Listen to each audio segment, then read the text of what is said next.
Second level exam के लिए social science subject के इम्पोर्टेंट क्वेश्चन आज के लिए।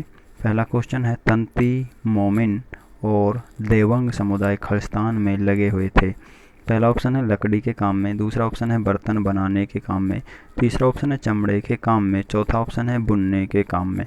राइट आंसर आपका ऑप्शन नंबर 4 यानी कि बुनने के काम में तंती मोमिन और देवंग जो समुदाय हैं ये लोग इस कार्य में लगे हुए थे। तंती मोमिन और देवंग समुदाय बुनने के काम में लगे हुए थे। दूसरा क्वेश्चन है, मोहम्मद बिन तुगलक ने अपनी राजधानी को दिल्ली से दौलताबाद स्थानांतरित क्यों किया? क्या कारण था कि मोहम्मद बिन तुगलक ने अपनी राजधानी को दिल्ली से दौलताबाद स्थानांतरित किया? क्वेश्चन इस तरीके से बनता है कि दिल्ली से दौलताबाद राजधानी को स्थापित किसने किया? पहला ऑप्शन है अपने साम्राज्य को प्रभावी तरीके से नियंत्रित करने के लिए, क्योंकि दौलताबाद केंद्र में स्थित था। दूसरा ऑप्शन है उत्तरी भारत से उसे पर्याप्त राजस्व प्राप्त नहीं हो रहा था। तीसरा ऑप्शन है मंगोलों से बचने के लिए। चौथा ऑप्शन है दक्षिणी शासकों को दंडित करने के लिए। तो अगर उसको दक्षिण शासकों को दंडित करना था तो भी उसकी कोई आवश्यकता नहीं थी, मंगोलों से बचना था तो भी इसकी कोई आवश्यकता नहीं थी, हिफाजती इंतजाम यहाँ पर भी किए जा सकते थे। दूसरा ऑप्शन है उत्तरी भारत में उसे पर्याप्त राजस्व प्राप्त नहीं हो रहा था, तो भी स्थानांतरित करने की आवश्यकता नहीं थी, क्योंकि राजधानी स्थानांतरित करने से राजस्व पर कोई प्रभाव नहीं पड़ेगा। मतलब राजस्व को इकट्ठा करने पर किसी भी तरीके का कोई प्रभाव नहीं पड़ता। राइट आंसर आपका ऑप्शन नंबर 1 है, क्योंकि अपने साम्राज्य को प्रभावी तरीके से नियंत्रित करने के लिए, क्योंकि दौलताबाद केंद्र में स्थित था। अपने साम्राज्य को प्रभावी तरीके से नियंत्रित करने के लिए मोहम्मद बिन तुगलक ने अपनी राजधानी को दिल्ली से दौलताबाद स्थानांतरित किया, क्योंकि दौलताबाद केंद्र में स्थित था। उसका जो साम्राज्य था उसके केंद्र में दौलताबाद स्थित था। तीसरा क्वेश्चन है, भारतीय इतिहास को प्राचीन, मध्य और आधुनिक कालों में विभाजित करने में समस्याएं भी हैं। 3 भागों में भारतीय इतिहास को विभाजित किया गया है, उसमें कुछ समस्याएं हैं। तो कौन सी समस्या उनमें से एक है नीचे दिए गए ऑप्शन में से? पहला ऑप्शन है त्रिविभाजन भारतीय राज्यों की क्रमिक प्रगति को दर्शाता है। तो ये क्रमिक प्रगति को दर्शाता है, ये कोई समस्या नहीं है। दूसरा ऑप्शन है 3 काल भारतीय इतिहास को वर्णित करने के लिए अपर्याप्त है। ये भी कोई समस्या नहीं है, क्योंकि 3 जो भागों में बांटा गया उसमें सभी को कवर किया गया है।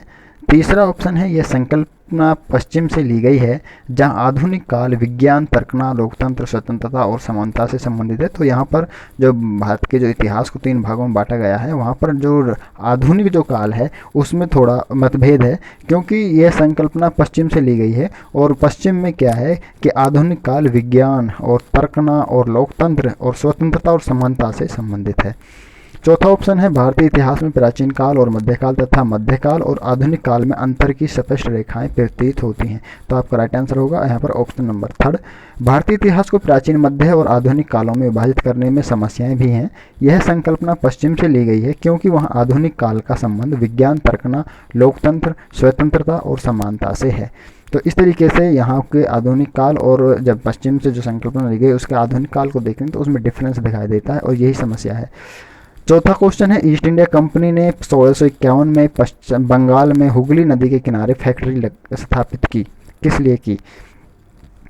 फर्स्ट ऑप्शन है स्थानीय किसानों से नील खरीदकर उसे इंग्लैंड भेजने के लिए। दूसरा ऑप्शन है एक आधार बेस स्थापित करने के लिए, जहां से फैक्ट्री अपना काम चला सके। आधार या बेस या फिर हेडक्वार्टर एक तरीके से।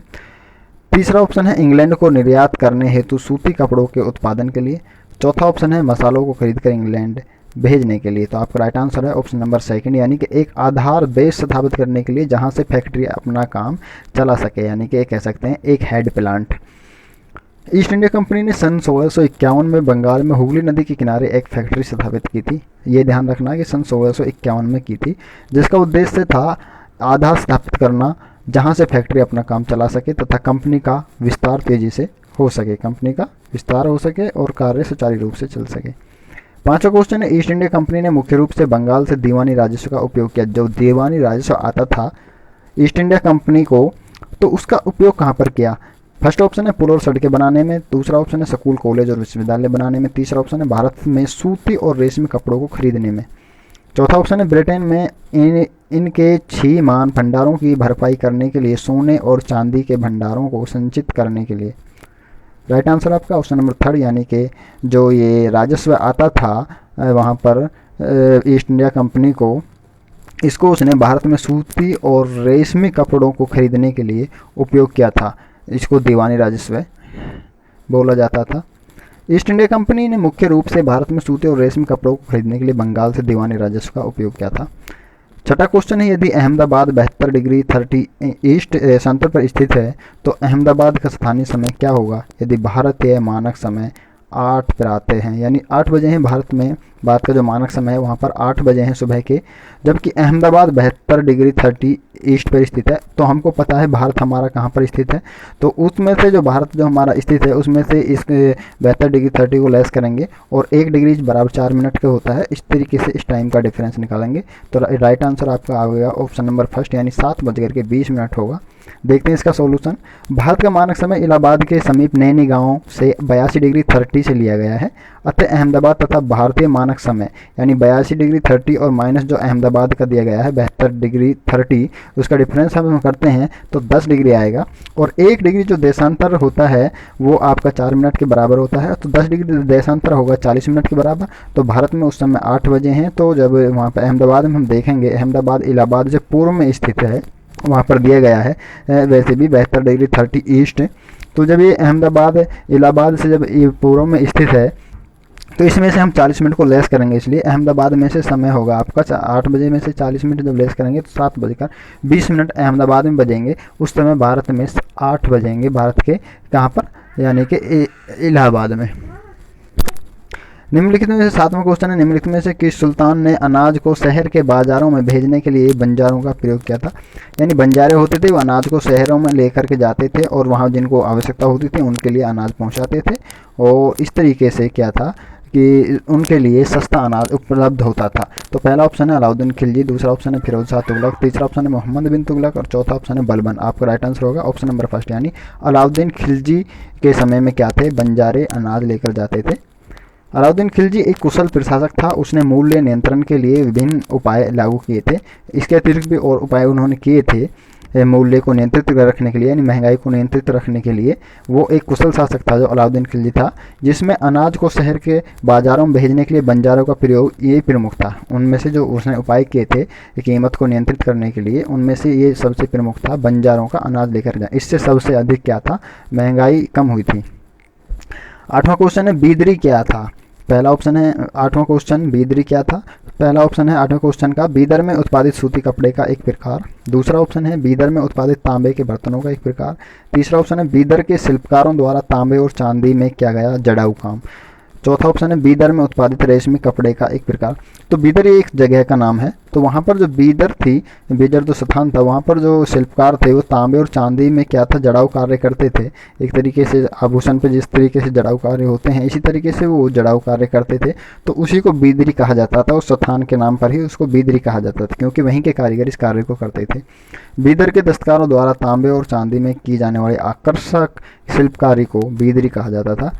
9वां क्वेश्चन है आदिवासी जनजातीय लोग अपना पिछला लिखित रिकॉर्ड नहीं रखते हैं। जो आदिवासी जनजातीय होते हैं वो अपना लिखित रिकॉर्ड नहीं रखते क्योंकि पढ़े लिखे नहीं होते।